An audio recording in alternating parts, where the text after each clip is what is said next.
La prolifération des sangliers bouleverse le quotidien des agriculteurs, des viticulteurs. Ils sont également de plus en plus présents au cœur des communes, avec à la clé des dégâts importants et récurrents. En Ardèche, la préfecture vient de prendre un arrêté visant à accentuer les tirs de prélèvement. Les chevreuils sont également ciblés. Denis Sébastien Brice-Parer.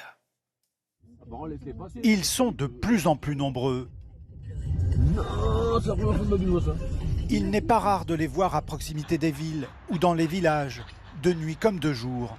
En Ardèche, les sangliers prolifèrent et cela ne va pas sans poser de problème, notamment aux agriculteurs.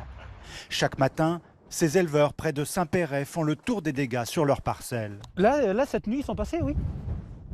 Ils sont encore passés, ils continuent toujours de venir. Une prairie comme labourée. Ce sont des sangliers à la recherche de nourriture qui ont retourné la terre.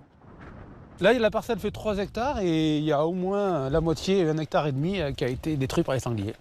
Semée à l'automne dernier, l'herbe devait servir à nourrir les vaches de la ferme. On le vit mal, c'est pénible, usant, parce que c'est contrariant d'exploiter du terrain et derrière on ramasse rien, quoi. Alors c'est une chasse exceptionnelle qui se met en place. Jumelles infrarouges, carabines à visée nocturne, ces deux agents assermentés sont chargés par la préfecture de réduire la population de sangliers. Ils sont à combien de mètres là? 66 mètres. Combien? 66. Il y en a un qui s'est couché. Ouais. Voilà, il y en a 3. Un mâle adulte est dans la ligne de mire.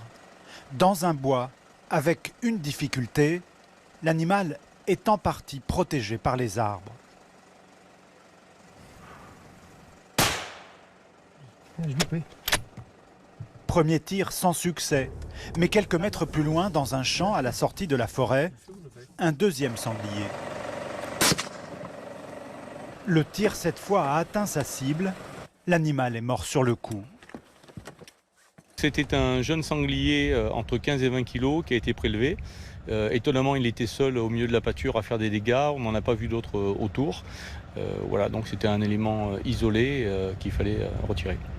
Une autre espèce est de plus en plus présente aux abords des villes. Ça, c'est des chevreuils. C'est des chevreuils. Un deuxième derrière. L'arrêté préfectoral autorise également d'en réduire le nombre parce que les chevreuils sont eux aussi accusés d'abîmer des cultures. Au printemps dernier, Guillaume Gilles a vu ses vignes en être victime. À l'arrivée, une baisse de production d'environ 20% selon lui. Il mange toutes les pousses tendres et forcément la vigne, il n'y a pas eu de croissance de vigne, elle n'a pas développé sa partie aérienne, donc pas de photosynthèse, donc elle n'a pas pu faire d'énergie, donc elle n'a pas poussé. Une pression de la faune sauvage qui trouve refuge et nourriture à proximité des activités humaines. En Ardèche, en quelques semaines, une quinzaine d'animaux ont été prélevés dans le cadre de l'arrêté préfectoral.